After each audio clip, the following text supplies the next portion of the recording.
바이든 대통령이 취임 이틀 만에 미국 백악관이 북핵 문제와 관련한 입장을 발표했습니다. 북핵 해결을 위한 바이든 행정부의 새로운 전략과 한반도 정세에 미칠 영향 전망해 보겠습니다. 박원권 한동대 국제지역학과 교수, 이호령 국방연구원 연구위원 나오셨습니다. 안녕하세요. 네, 안녕하세요. 안녕하세요. 일단 지금 백악관이 북핵 문제와 관련해서 입장을 밝혔는데 동맹과 협의하겠다. 그리고 북핵은 심각한 위협이다. 어떻게 보면 좀 원론적인 입장을 먼저 밝힌 거다. 이렇게 봐야 되겠습니까? 아직 공식적인 입장으로 보기는 좀 그렇고요. 젠사키 백악관 대변인이 기자가 질문을 하니까 대답을 했습니다. 물론 상당히 준비된 대답이었다라고 판단이 되고요. 일단 북한에 대한 핵에 대한 인식은 분명히 드러나 있습니다. 북한 핵이 분명한 위협이다. 그리고 국제 체제의 비확산 체제를 흔든다. 반드시 억제해야 된다라는 전제는 분명히 얘기를 했고, 근데 그럼에도 여러 가지 가능성은 다 열었습니다. 한국과 일본 같은 동맹국가 어떻게 하면 외교적인 협상을 통해서 이 문제를 해결할 것인가, 아니면 더불어서 진행 중인 압박을 어떻게 할 것이냐, 두 가지 협상과 압박을 둘 다 얘기를 했고요. 전체적인 틀에서 새로운 전략이라고 얘기하는 것은 일면 당연하다라고 생각이 됩니다. 왜냐하면 이전에 트럼프 행정부가 했던 거에 대해서 대외 정책에 매우 비판적인 입장을 갖고 있는 것이 바이든 새 행정부고, 그렇다면 새로운 검토를 통해서 전략을 내겠다라는 원칙 차원에서 대답을 했다라고 생각합니다. 네. 앞서 앞으로 이제 뉴스에서 많이 볼 사람인데 토니 블링컨 국무장관 지명자 같은 경우에도 상원 인준 청문회에서 리뷰라는 그 단어를 썼습니다. 기존의 그 트럼프 행정부의 정책을 재검토하겠다는 건데 이 재검토 기간은 얼마 정도 걸릴까요? 일단 모든 그 관련 북한 핵 문제를 다뤄야 될 국무부 인선, 또 백악관 인선들, 또 국방부 관련 인사들이 다 채워질 때까지는 어느 정도 좀 시간이 있다라고 봅니다. 그 안에 일단 새로운 정부가 들어섰기 때문에 기존의 외교 정책과 관련돼서 모든 것들을 다 리뷰를 해야겠죠. 단순히 북한의 핵 문제뿐만 아니라요, 그죠? 그래서 기본적으로 이번 그 바이든 행정부가 들어오면서 주장한 세 가지 키워드가 바로 자유민주주의, 그다음에 평화, 통합이지 않습니까? 그 중에서 특히 외교와 관련된 부분은 바로 평화와 또 동맹, 국제주의 세 가지를 다 결합된 내용 하에 북한의 핵 문제도 같이 리뷰를 할 거라고 봅니다. 그리고 다시 미국이 돌아왔다. 그다음에 트럼프가 그동안 해왔던 외교 정책 중에 실책이라고 비판한 것 안에도 북한 핵 문제가 같이 포함되어 있기 때문에 그것도 같이 포함해서 리뷰하는 작업에 들어가지 않을까라는 생각이 듭니다. 그래도 일단 좀 시간은 좀 걸리는 걸로 예상을 해야 되겠네요. 앞서 속보로도 전해드렸는데 그 서훈 안보실장, 청와대 안보실장이 어떻게 보면 협상 상대죠. 미국의 설리번 국가안보보좌관과 유선 협의를 했다고 하더라고요. 조만간 그 정의용 외교부 장관 후보자도 토니 블링컨 국무장관 후보자와 만나거나 어떻게 보면 또 전화 통화를 한다든가 이런 절차가 좀 있겠죠. 있으리라고 생각을 합니다.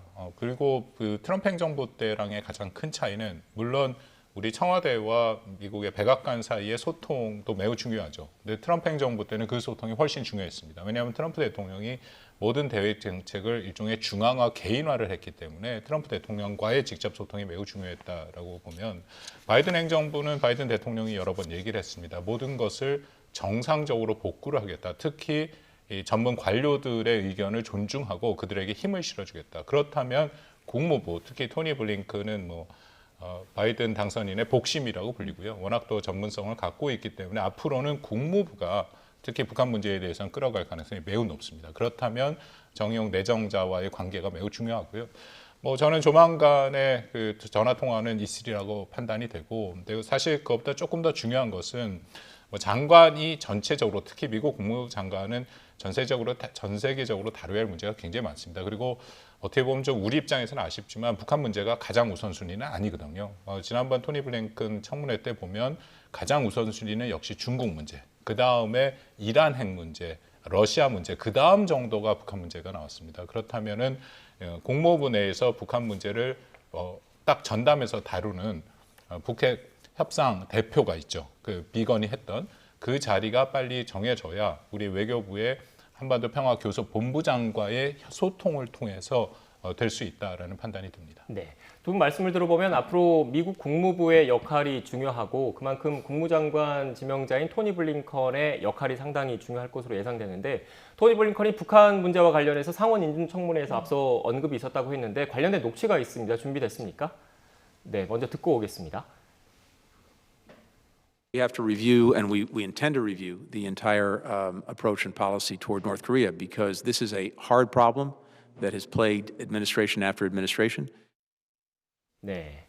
이호령 박사님이 조금 전 말씀하셨던 것처럼 리뷰라는 단어가 들어갔고 기존의 트럼프 행정부의 정책 전반을 재검토하겠다라는 뜻인 거잖아요. 그런데 우리 입장에서는 그 북핵 문제에 대해서 관심이 많기 때문에 토니 블링컨 국무장관의 이 발언에 대해서 집중을 했지만 상원 인준 청문회 전체적인 맥락을 보면 북한 문제와 관련한 비중이 상대적으로 좀 적었다고 하더라고요. 그만큼 현재 미국 국내 상황이 워낙 좋지 않기 때문에 우선순위는 좀 밀렸다. 이런 우려도 있던데 어떻게 보십니까? 그렇죠. 지금 미국 입장에서는 국내 통합 문제가 어떻게 보면 외교 정책보다 훨씬 더 우선순위가 있고요. 그다음에 외교 정책과 관련돼서도 이미 앞에서 박 교수님께서도 말씀하셨듯이 미중 간의 전략적 경쟁이라는 이 프레임 하에서 미국이 어떻게 중국과의 그 관계를 어떻게 가져갈 것인가가 가장 어떻게 보면 미국에 있어서 가장 우선순위가 될 것이고요. 그다음에 그 국제사회 평화 문제와 관련돼서는 러시아와의 그런 새로운 전략무기 협정의 문제라든지 또 그 북한과의 핵 문제에 앞서서 또 이란과의 J-4 문제를 어떻게 다시 복구할 것인가의 문제, 그리고 그 맥락 하에서 또 북한과의 비핵 협상의 문제를 어떻게 할 것인가에 대해서 굉장히 우선순위가 북한 핵 문제와 관련돼서는 크게는 국내 문제, 대외적인 문제에서는 아태 전략 질서 하에서의 중국과의 전략적인 경쟁 문제, 그다음에 주변국 간의 어떻게 보면 군사 경쟁 문제를 또 어떻게 할 것인지, 그다음에 중동에서 이란의 핵 문제, 한반도의 평화 문제, 그런 순서로 전개가 되지 않을까라는 생각이 듭니다. 네. 지금 북핵 문제가 어떻게 보면 지난 1990년대부터 불거졌다고 하면 벌써 30년 가까이 됐지 않습니까? 이 한반도 정세의 핵심 이슈로 떠오른 게 이 30년 동안 어떻게 보면 북핵 협상 과정에서 주도적으로 참여했던 인사들은 주로 미국 민주당 인사들이었는데 다시 미국 민주당 정권이 정권을 잡았기 때문에 앞으로 정책 방향이 어떻게 설정될지에 대해서 많이 궁금해하고 있거든요. 큰 그림은 어떻게 그려나갈 것으로 보십니까? 굉장히 중요한 포인트를 말씀하셨는데요. 경험이 많은 사람들이 지금 다 들어왔습니다. 가장 경험이 오래전부터 있었던 것은 지금 부장관으로 지명된 웬디 셔먼이죠. DJ 김대중 정부, 빌 클린턴 정부 때부터 시작됐고요. 토니 블링컨이라든지 국가안보부 장관으로 지명된 제이크 설리반 같은 사람, 그리고 최근에 성킴 같은 경우에 아태 담당 차관보 대행으로 됐는데 다들 그 진용에 있는 사람들이 경험이 많습니다. 거기다가 커트 캠블, 지금 NSC의 아시아 담당 새로운 직책으로 들어왔는데요. 그렇기 때문에 전체적으로 저는 이 정책 검토의 시간이 길어지지는 않을 거라고 생각을 합니다. 이미 상당 부분 어떤 비핵화의 방침을 갖고 접근을 할 것인지는 좀 공개된 부분들도 있고요. 그리고 바이든의 이쪽 사람들도 생각하는 게 북한이 이미 지난 8차 당대회 때 아주 명확한 강경한 입장을 보였기 때문에 이걸 마냥 그대로 갖고 갈 수는 없다라는 판단은 분명히 있을 겁니다. 그래서 저는 1차적으로 관건을 보는 게 2월 달에 바이든 대통령이 미국 상하원에서 합동 연설을 합니다. 그 연설에서는 대외 정책이 상당 부분 얘기가 되거든요. 혹시 기억하실지 모르겠지만 2017년 당시 트럼프 대통령이 연설할 때 북한 문제에 대해서 상당 부분 얘기를 했던 그런 상황도 있습니다. 그렇기 때문에 이번에 그 연설이 될 가능성이 있고요. 우리 입장에서는 그 연설에서 어떻게든지 대화에 일단 메시지가 나오도록 하는 것이 중요하겠죠. 그렇지 않다면은 한반도가 긴장이 조성될 수 있기 때문에, 그렇기 때문에 그 전에 어떻게든지 한국과 미국 사이에 이 정책 조율은 분명히 필요하다고 생각합니다. 왜냐하면 지금 바이든 행정부가 갖고 있는 인식과 정책, 그리고 우리 문재인 정부가 갖고 있는 거는 분명한 차이는 있거든요. 그 차이를 좁히는 작업이 저는 시급하다라고 생각합니다. 네, 지금 말씀하신 중간에 속보가 또 들어왔는데 외교부가 입장을 내놨습니다. 앞서 그 미국 백악관이 북핵 문제와 관련해서 처음 입장을 밝혔습니다. 북핵 문제는 심각한 위협이고 동맹과 함께 협조해 나가고 정책을 검토해 나가겠다라는 입장을 밝혔는데, 여기에 대해서 외교부가 동맹과의 협력을 평가하고 비핵화를 위해서 미국과 공동으로 노력하겠다라는 입장을 밝혔습니다. 이 역시 어떻게 보면 원론적인 답변이다, 이렇게 봐도 되겠습니까? 그렇죠. 매우 원칙적인 입장인 거죠. 북한의 비핵화의 문제를 어떻게 할 것인가에 대해서 항상 우리는 이 문제를 외교적으로 풀어야 된다라는 거는 앞에서도 사회자님께서도 말씀하셨듯이 지난 30년간 역대 정부에서 계속 해왔던 이야기인 거죠. 왜 외교적인 해법이 중요하냐? 그만큼 한반도 평화와 안정이 중요하기 때문에라는 거죠. 근데 문제는 변화된 거는 그럼에도 불구하고 북한의 핵 문제가 아직도 해결되지 축소되지 않고 북한의 핵 능력이 강화가 됐다라는 점에 우리가 이제 그 부분 또 주목을 해 가면서 이 비핵화 문제를 어떻게 풀어가야 될 것인가에 초점을 맞춰야 된다라고 봅니다. 네, 다시 주제를 좀 돌아와서 앞서 wen디 셔먼 미 국무부 부장관 말씀을 하셨지 않습니까? 지금 이렇게 미 국무부 그리고 그 주요 인물들에서 자꾸 언급을 하는 게 그 바이든 행정부 같은 경우에는 정상 간의 대화 톱다운 방식이 아니라 실무진의 일단 협의를 거친 위에 올라가는 바텀업 방식을 선호하기 때문에 이 실무진의 역할이 중요한 거잖아요. 그런데 이 웬디 셔먼 미 국무부 장관 지명자 같은 경우에는 그 전에 클린턴 행정부 때 올브라이트 전 미 국무장관이 북한에 방문을 해서 김정을 위원장을 만날 때 수행했던 인물이지 않습니까? 그만큼 북한에 대해서 많이 알고 있다라는 거죠. 그렇습니다. 웬디 셜먼이 아까 말씀드린 것처럼 북한과의 협상은 가장 오랜 협상의 경험을 갖고 있었고 그 후에 오바마 행정부에서는 이란과의 핵 합의 JCPOA도 직접적으로 했습니다. 그렇기 때문에 비핵화에 대해서 핵 문제에 대해서 굉장히 잘 알고 있었고 가장 최근 동안은 하버드에서 또 가르쳤기 때문에 가장 전문가라고 할 수 있죠. 그렇지만 말씀드린 시스템으로 다시 복원이 된다면 미국 국무부의 부장관이라는 포지션은 사실 굉장히 바쁜 포지션입니다. 대외 정책도 해야지만 미국 국무부가 워낙 방대한 조직의 그 내부 행정적인 것을 감당을 해야 되기 때문에 그렇다면은 북한 문제에 전담할 수 있는 아까 말씀드린 비건이 했던 대북 정책 특별 대표가 빨리 임명되는 게 중요하고요. 거기에다가 동아태 담당 차관보 그리고 아직까지 공석인 주한 미 대사 이제 그런 팀들이 구성이 돼야 이제 북한 문제에 대해서 본격적으로 얘기를 하고 실무 협상을 이끌어갈 수 있는 팀들이죠. 이전에 그 뭐 트럼프 행정부 때는 폼페이오 장관이 직접 나서기도 하는 그런 모습들이 있었는데 그건 조금 예외적인 거고요. 원래 접근 방식은 그런 정도의 실무, 동아태 담당 차관보 정도가 움직이는 게 가장 맞고요. 그 다음에 필요하면 장관이 만나고 그 다음에 필요하면 대통령이 만나는 그것이 지금 바이든 행정부가 말하는 이른바 바텀업 실무회담을 중시하는 그런 접근이다. 앞으로 그렇게 될 가능성이 크다라고 생각이 됩니다. 네. 또 그 바이든 대통령 같은 경우에도 미국 상원의 외교위원장 시절에 한국에 와서 김대중 전 대통령을 만난 적이 있고 또 부통령 시절에도 직접 와서 비무장지대를 방문한 적이 있을 만큼 한국에 대해서 잘 알고 있지 않습니까? 그리고 오바마 행정부 때 전략적 인내라는 그런 정책, 외교 정책을 사실상 주도했다라는 평가도 받고 있는데 그렇다면 앞으로 미국의 그 대한반도 정책, 전략적 인내라는 오바마 행정부 때 그런 정책으로 돌아갈 가능성이 있다고 봐야겠습니까? 이 전략적인 인내와 관련돼서는 북한이 행동 변화가 있을 때까지 미국은 기다리겠다라는 거였었죠. 그러니까 결국에는 기다리겠다라는데 포인트가 있는 게 아니라 북한이 먼저 바뀌어라라는 점을 강조를 했었던 거죠.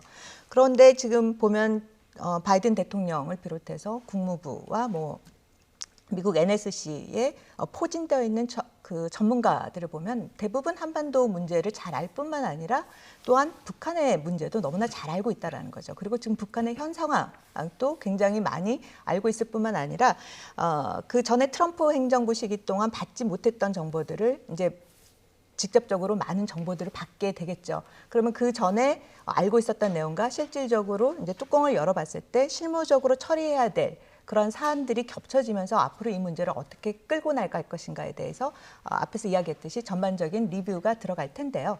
그렇다면 이 북한의 문제를 앞으로 미국이 이런 전반적인 검토를 통해서 어떻게 나갈 것인가에 대해서 기본적인 전략적 인내와 관련돼서는 두 가지 점은 같은 기조를 갖고 갈 거라는 생각이 들어요. 하나가 바로 원칙이라는 거죠. 원칙과 관련돼서는 지금 밑에서부터 바텀업으로 실무진들이 가져간다는 것은 특히 비핵화 협상과 관련돼서 정치적인 타협보다는 반드시 실무라든지 검증이라는 부분을 꼼꼼히 챙기고 가져간다는 거죠. 이게 뭐 빅딜이 됐던 스몰딜이 됐던 그러한 과정에서의 원칙은 굉장히 중요하게 가져갈 것이다. 그러한 측면에서 어떻게 보면은 전략적 인내와 관련된 그런 기본 가치관은 지금 바이든 행정부에 와서도 가져갈 가능성이 높다. 그다음 두 번째는 가치와 관련돼서도 전략적 인내와 관련돼서 연결이 될 수 있는 부분이 있다라고 생각이 들어요. 결국엔 북한의 비핵화라는 이 문제는 포인트가 어디에 맞춰져 있느냐. 그럼 비핵화를 하려고 하는 목적은 결국에는 한반도 평화, 그다음 동북아시아 평화, 그다음 결국에는 세계의 핵 문제, NPT 체제 강화와 같이 관련돼서 이 문제를 끌고 가야 된다라는 그런 인식이 매우 강하다라는 거죠. 그래서 그러한 측면에서 북한의 비핵화와 관련돼서 지금과 같이 대화의 장에 나오지 않고 이랬을 경우 또 아니면 전략적인 도발을 한다면 그에 상응하는 조치도 미국이 분명히 충분히 할 거라는 생각이 듭니다. 네. 그런데 그런데 전략적 인내에 대해서 한 말씀 더 드리면 이호령 박사의 말이 맞고요. 그 전체적인 개념은 그런데 지금 이 바이든 행정부에 있는 그 팀들은 전략적 인내라는 말을 쓰지는 않습니다. 그리고 어떻게 보면 그 말을 싫어합니다. 왜냐하면 전략적 인내를 했지만 결국은 실패한 정책이 돼버렸거든요. 그 사이에 북한은 핵능력을 계속 고도화시켰다 이런 그렇죠. 뜻인 거죠. 2017년 11월에 그들의 표현하면 핵무력을 완성해 버렸으니까 전략적 인내의 목표는 핵을 개발하는 것을 중지시키고 비핵화를 해야 되는데 실패했다라는 거고요. 그리고 또 바이든 팀에 있는 사람들이 전략적 인내에 자신들이 그 표현에 동의를 안 한다라고 얘기하는 게 2016년부터 토니 블링컨이 국무부 부장관이 있을 때 북한에 대한 포괄적인 그 제재가 시작이 됐습니다. 유엔을 통해서. 그전에는 일종의 이렇게 타겟을 삼은 거고요. 전체적인 경제를 옥죄는 아주 강력한 제재는 사실 토니 블링컨이 시작이 된 거기 때문에 그것은 전략적 인내가 아니라 북한을 상당히 압박하는 그런 정책이었다라고 하고요. 더불어서 이건 외부에 좀 잘 공개는 되지는 않았습니다만 2012년 229 합의가 깨진 후에 오바마 행정부가 그렇게 강경한 정책으로 돌아서면서 사실은 일정 부분 북한의 정치 체제를 바꾸는 우리가 영어로 리짐 체인지라고 하는 그 작업도 그 안에서 같이 이루어진 거로 저는 이해를 하고 있거든요. 그렇다면 전략적 인내보다는 훨씬 더 적극적이고 공세적인 대북 정책을 했다. 그렇게 생각하고 있습니다. 네. 그런데 그 한반도의 비핵화에 대해서 한국 정부, 우리 정부와 미국 정부 모두 다 비핵화라는 이 원칙, 바람은 같습니다. 그런데 북한, 협상을 해야 되는 북한 같은 경우에는 비핵화라기보다는 어떻게 보면 이미 핵무기를 보유하고 있기 때문에 핵을 완전히 없애는 게 아니라 핵 군축, 그러니까 핵을 보유한 국가로서 핵 군축 협상에 나가겠다 이런 입장인 것 같아요. 어떻게 보면 그 협상의 시작 단계부터 시각차가 벌어질 수밖에 없을 것 같다는 생각이 들거든요. 어떻게 보십니까? 북한은 이전부터 계속 그렇게 해왔었죠. 이전 정부에서도 그렇게 해왔었고 또 그 전에도 김정일 시대 때도 북한의 핵 문제와 관련돼서는 비핵화라는 거는 맨 마지막에 사실상 오바마 대통령이 말한 핵 없는 세계가 도래하면 그때 비핵화를 하겠다라는 거지. 그 전까지의 북한의 머릿속에 있는 비핵화의 개념은 핵 군축의 개념에 가까운 거죠. 그러니까 사실상의 북한이 원하는 모든 그런 주변 상황이 완성될 때까지는 핵을 가져가겠다라는 논리가 있었던 거고요. 그런 측면에서 이번에 8차 당대회를 통해서 북한이 주장하는 내용들을 봐도 비핵화를 하겠다라는 언급은 한 부분도 찾아볼 수가 없는 거죠. 오히려 지금 북한이 갖고 있는 핵과 관련돼서 강대강과 선대선의 원칙에 의해서 만약 지금의 이러한 문제를 풀려고 한다면은 협상의 장에 나오는데 그때의 논리는 비핵화를 하겠다는 게 아니고 핵 군축을 하겠다라는 그러한 메시지를 보내고 있는 거죠. 그리고 보면은 친선 관계를 굉장히 강조를 하고 있는데 여기에서 북한이 말하는 친선은 서방 국가들과의 친선이 아닌 거죠. 사회주의 국가들과의 친선 관계를 강조를 하고 있고 그 전에 트럼프 행정부 시대 때의 그런 북미 관계와 관련된 노력은 하나의 본인의 외교적인 업적으로 치하를 하고 그 부분과 관련돼서는 오히려 미국이 어떻게 하느냐에 따라서 적대 관계를 청산할 수 있는지 없는지를 가늠해 보겠다라는 입장을 보이고 있는 거죠. 네, 지금 화면상으로 8차 당대회, 노동당 8차 당대회 때 모습이 나가고 있습니다. 박사님께서도 강대강 선대선 원칙을 강조했다고 말씀해 주셨는데 결국 북한 입장에서는 바이든 행정부한테 너네들이 어떻게 하는 것에 따라서 우리도 행동을 달리하겠다라는 공을 던진 셈인 거지 않습니까? 그렇습니다. 그럼에도 이 협상의 가능성을 완전히 닫지는 않았다라고 저는 판단을 하는데요. 왜냐하면 8차 당대회 때 나온 메시지, 북한이 보낸 메시지를 보면 대미 정책과 대남 정책에 분명히 차이가 있습니다. 대미 정책에 강경한 메시지가 나왔죠. 북한이 미국에 대해서 분명한 주적이다라는 개념을 얘기했고, 그리고 뭐 행정부가 바뀐다고 미국의 입장이 바뀌지 않는다라는 것도 알고 있다라는 식의 강경한 메시지가 나왔음에도 불구하고 구체적으로 자신들이 요구하는 것은 그 안에 들어가 있지는 않습니다. 포괄적으로 적대시 정책을 먼저 철회해라. 그러면 자신들이 뭔가를 하겠다라는 수준이었죠. 근데 대남 정책은 안 그랬죠. 아주 명백하게 우리 정부가 추진하고 있는 인도주의적인 지원, 방역협력 그런 것은 다 빈본질적인 거다. 개별관광까지 포함하고. 그리고 한국 정부가 받을 수 없는 첨단 장비를 반입 중지해라. 그러니까 연합훈련과 이 전략자산 연구 중단과 더불어서 우리가 받을 수 없는 아주 명백한 그리고 구체적인 조건을 얘기했다라는 겁니다. 그렇다면 두 개를 놓고 비교를 볼 때 미국과의 협상의 가능성은 좀 열려 있다. 저도 뭐 이효령 박사 말에 핵 군축으로 가자라는 것은 아주 명백해 보입니다. 왜냐하면 모든 이 핵에 대한 포트폴리오를 북한이 단순히 자위력 차원에서 갖고 있는 수준이 아니라 이건 정말 미국이나 중국 혹은 러시아도 제대로 못 갖고 있는 최첨단의 무기를 다 갖겠다라는 것은 앞으로 협상을 통해서 군축 협상을 통해서 그런 무기들을 자기네들가 빼는 대신에 최소한의 무기는 갖겠다, 핵무기는 갖겠다라는 의지를 표명했다 볼 수 있거든요. 그럼에도 전체적으로 아까 말씀드린 2월 달에 바이든 대통령의 연설 또 바이든 행정부에서 나오는 그런 조건들을 보고 어느 정도의 대화의 가능성은 있지만 현재로서 대화의 이 벽을 상당히 북한이 높여놓은 것은 분명합니다. 네. 연장선상에서 그 바이든 대통령이 북한에 대해서 갖고 있는 인식이 드러난 장면이 하나 있었던 것 같은데 제가 인상 깊었던 게 그 트럼프 대통령과의 토론 과정에서 그 서그 그러니까 폭력배라는 단어를 쓰면서 드로우다운 그러니까 핵 역량을 축소를 하면 만날 수도 있다라고 완전히 가능성을 닫아놓지는 않더라고요. 그러니까 그걸 좀 연장시켜 보면 핵 군축에 대해서도 어느 정도 바이든 대통령도 그 북한이 진정성 있는 모습을 보인다면 협상장에 나갈 수 있다 이런 의식이 깔려 있다 이렇게 봐야 되겠습니다. 핵 군축을 바이든 대통령이나 바이든 행정부에서 인정하기는 매우 어렵습니다. 네. 왜냐하면 핵 군축을 하기 위해서는 그 전제 조건으로 북한을 핵 보유국으로 인정을 해야 되거든요. 그것을 공식적으로 인정 안 하더라도 우리가 영어로 얘기하는 디팩터 사실상의 인정이 돼야 그 다음에 핵 군축으로 갈 수 있는 것이고요.